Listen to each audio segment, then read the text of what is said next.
Pues sí, un día feliz, ¿no? Un día feliz, Páramo, un día ¿cómo feliz. estás? Quizá, Pascal, hasta un poco anticlimático. Como que lo esperamos tanto, que ahora que ya salió... ¿Y ahora qué? Creo que hay que tener cuidado básicamente con dos cosas. Yo no entrevisté hace una hora aproximadamente a Jesús Seade, subsecretario para América del Norte, y él no da... él tiene otras fechas para cómo va a pasar en Canadá. En Canadá ciertamente se presenta... Es más largo el Pueden procedimiento irse a 21 días de debate, lo cual llevaría a la negociación, porque son 21 sesiones parlamentarias. Sí. Los dos partidos dominantes en Canadá no están tan de buenas, digamos. No están tan de buen humor. Si estuvieran de buen humor, lo arreglan en un día y dicen, nos brincamos todo el procedimiento parlamentario. No están tan de buen humor. Pasa un poquito, toda proporción guardada, según Jesús Seade, lo que pasaba en Estados Unidos. Que en los dos partidos, en sus temas electorales, quieren que, pues, por lo menos sea una victoria compartida. Lo que hicieron los demócratas en los Estados Unidos a mí me parece clarísimo. Sí querían el tratado, les interesaba el tratado, pero cuando se vea la historia, no va a ser el tratado de Trump. Va a ser el tratado de Trump-Pelosi. O sea, y eso es importante. Llama la atención que, por ejemplo, hoy en la votación, 2 o 3 de los que son de los punteros en las encuestas del Partido Demócrata votaron a favor y que fueron críticos en la negociación del Tratado de Libre Comercio, que eran de los, incluso Bernie Sanders votó a favor, lo cual te da una garantía, en la parte buena, te da una garantía de que no va a llegar, si perdiera Donald Trump la elección, que yo no lo veo, si perdiera la elección que va a llegar el presidente demócrata a decir, no, pues ese tratado de Trump no sirve, vamos a empezar otra vez. Porque es un tratado Trump-Pelosi, es un tratado gobierno-oposición. Algo similar yo creo que va a pasar en Canadá y eso lo llevaré los primeros días de abril. La Secretaría de Economía en México están alocados con que va a ser el 1 de junio. Ya están enamorados de los símbolos, ¿no? Sí. Pero bueno, entonces puede irse hasta octubre. Podría ser, sí, si es abril, podría ser octubre. Sí. O sea, el hecho concreto es que ya se pasó esto. Ojo, que parecería cuando ves el discurso de López Obrador... que está hablando del TLC en 1991, no que está hablando del TEMEC. Porque dice, entonces va a traer confianza, va a promover la inversión. No. Ciertamente con algunas ventajas, siempre que revisas un acuerdo, siempre que revisas un texto, siempre que revisas lo que sea, obtienes mejoras. Lo que hicimos fue mantener el libre comercio. Sí. O sea, puede decir, y lo dice bien Jesús Seade, avanzamos en paneles de resolución de controversias, que esas curiosamente las negociaron Herminio Blanco y todos ellos las negociaron y no pasaron. Avanzamos en el tema de biomédicos, en el de derechos laborales, sí, todo eso. Se logra algo que es interesante. Ahora, no va a ser tan bueno como fue el Telecam para México, ¿no? El impacto del Telecam para México fue potenciador. Sí. A tu generación, que es la misma que la mía, no se me ocurre un hecho que más haya cambiado el país. Sí. El Telecán es más importante incluso que la alternancia democrática para la vida de los mexicanos. Sí. O sea, para donde importa, Sí, para el bolsillo. Sí. Es mucho más importante que la alternancia democrática. No se me ocurre otra cosa que haya sido más importante. Le cambió la cara al país de muchas maneras. México pasó de ser un país de crisis recurrente, de desempleos, de desorden fiscal, de alta inflación, a ser un país... Llevo los primeros días de esta semana aquí en tu espacio y yo decía, sí, le dimos mucha vuelta para llegar al mismo lugar, que no está mal, pero no llegamos a ningún lugar diferente, nada más quería marcar ese punto. Y eso es gracias al libre comercio. Ahora bien, ¿qué sí es relevante? Que es un tratado de libre comercio muy curioso. Es un tratado de libre comercio cerrado hacia el mundo. Ponen restricciones a los que no son miembros del grupo. Que esa es una ventaja para México. Y déjame decirte por qué. Si bien dicen, bueno, es que los altos salarios, los vehículos tienen que tener altos porcentajes, y entonces, pero la parte obrera, los mexicanos no alcanzan para llegar a los $16. Sí, eso abre un espacio para que los trabajadores mexicanos ganen más. Y creo que uno de los errores que hemos cometido como país es decir, nuestra competitividad es nuestra baja mano de obra. Eso quiere decir que tenemos trabajadores pobres. A nadie le convienen trabajadores pobres. ¿Por qué no te convienen trabajadores pobres? Un trabajador pobre compra menos. Una persona que compra menos demanda menos servicios de las fábricas. Y eso no activa el círculo virtuoso. Si un trabajador, si pudiéramos llegar de alguna manera a acercarnos a los $16 que ganan los obreros automotrices de Estados Unidos y de Canadá, pues, nuestros obreros ganarían más, impulsaríamos los salarios hacia arriba. Ojo, sin perder el orden, pero eso de decir, nuestra competitividad es que pagamos poco, a mí me parece muy miserable. A mí honestamente me parece y un tema además con miserable. el riesgo de la automatización que ahí viene, ¿no? Claro, que podríamos perder de golpe y de una gran esa ventaja. y de una gran injusticia Sí, social. sí, sí. Entonces, pero si se cierra el mercado, si dices, oye, en aluminio y en acero tenemos que hacer cosas que son cerradas, y en general en todos los productos, ¿quién es el más débil? Si cierras el principal bloque económico, lo cierras hacia el exterior, ¿quién es el principal beneficiado? El más débil. Si hay dificultades para acceder al mercado de Estados Unidos y Canadá para los que están fuera del TEMEC, se beneficia México, o por lo menos tiene lo que hoy decía Carlos Salazar, y lo definía muy bien, como la última oportunidad para crecer, la última oportunidad para aprovechar. Ahorita le decíamos, dices, Calacho, tenemos que hacer la tarea. Sí, ya lo tenemos.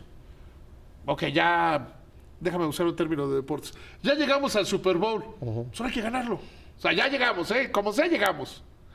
¿Que hubo pérdidas y ganancias en el camino? Sí, sí hubo pérdidas y ganancias. Cuando revisas todo, dices, ya llegamos. Que va a ser el gran reactivador de la economía, ¿no? O sea, no, sería un error no lo va a pensar hacer, que ya no con lo va a esto, ¿no? No lo va a hacer. Sí.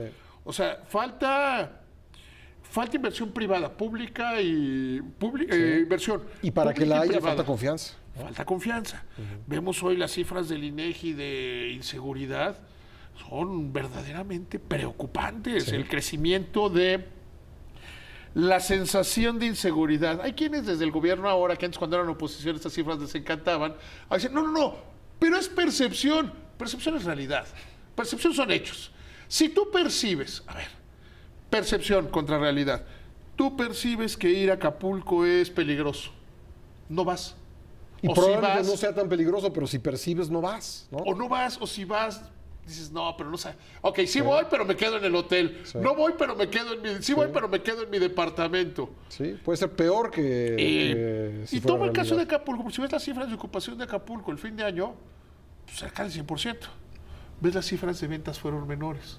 Porque la gente fue a Acapulco, pero pues me quedo en el hotel, no salgo a consumir. Esas son percepciones contra realidades.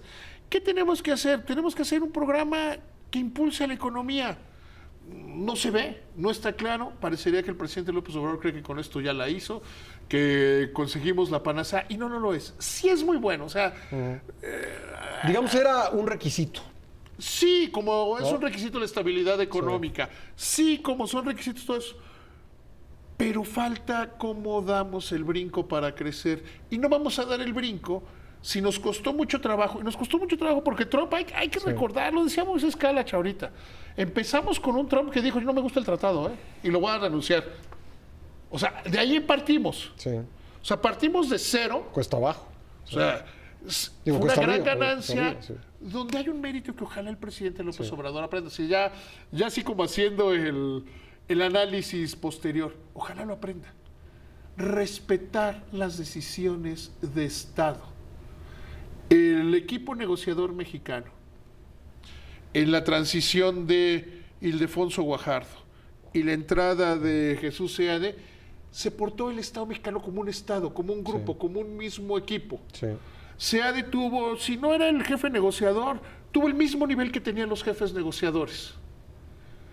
Si usáramos esas lecciones, por ejemplo, para el Instituto de Salud para el Bienestar, que si dicen que va a funcionar hasta 2020, pues coexisten y haces un trabajo de Estado. En este caso, el gran éxito que debería quedarse López Obrador es: las cosas salieron bien porque en ese sí actuó como jefe de Estado, porque en ese no tiró todo. Y pudo haberlo hecho, pudo haber dicho, yo soy el nuevo presidente, entonces yo no creo en el Tratado Neoliberal. La instrucción que le dio a SEADE fue, lo que esté bien, déjalo.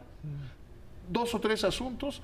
Si ves algo muy grave, cámbialo. Pero si tú ves que se puede firmar, fírmalo.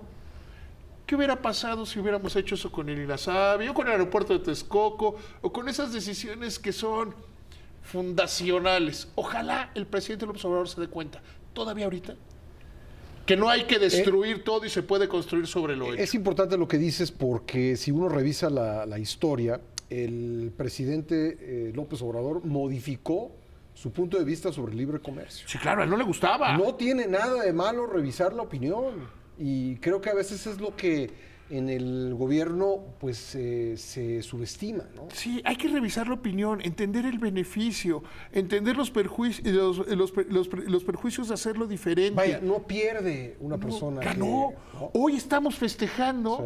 que logramos porque hubo una unidad de Estado.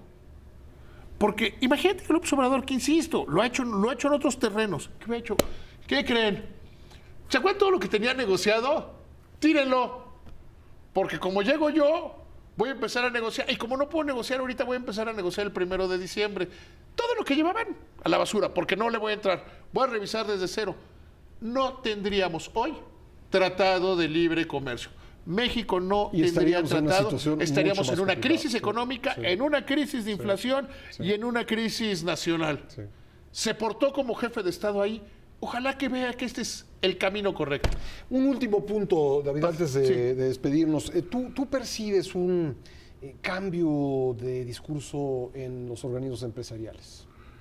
Los organismos empresariales se sintieron dolidos, se sintieron muy dolidos en la parte final que Jesús Seade los hizo a un lado. Dejaron de negociar 250, eran 350, 350, que estaban en el cuarto de junto, estaban pendientes, pegados. Le dijo incluso Kalach ahorita que lo entrevistabas, que hubo una parte negra. La explicación que da Seade es que era un tema político, ya no había negociación, ya era un tema. Lighthizer llevaba hasta algún punto a los demócratas llegaban a algún punto, hablaban entre los tres, pero nunca hablaban los tres en la misma mesa. Entonces se convirtió en una negociación política. Hay que recordar que hay un momento cuando están muy duras las presiones demócratas, senadores como el senador Rubio, los tomateros de Florida, que estaban tan duras que un día antes de que se cerrara, que esto es una historia famosa y que va a pasar la historia que Seade dijo, o sea, no negociamos. Si quieren negociar eso, no negociamos. ¿Y quién se fue al cine? Que se fue a su hotel, la realidad es que se fue a su hotel, que bromeó con Lighthizer y se fue al hotel, porque no pasaba. Entonces yo creo que habría que entender que ya no era la parte técnica, que era la parte política. Y las partes políticas, para mal, la mayoría de las veces las hacen los políticos. David, Pascal, que te gracias. vaya muy bien.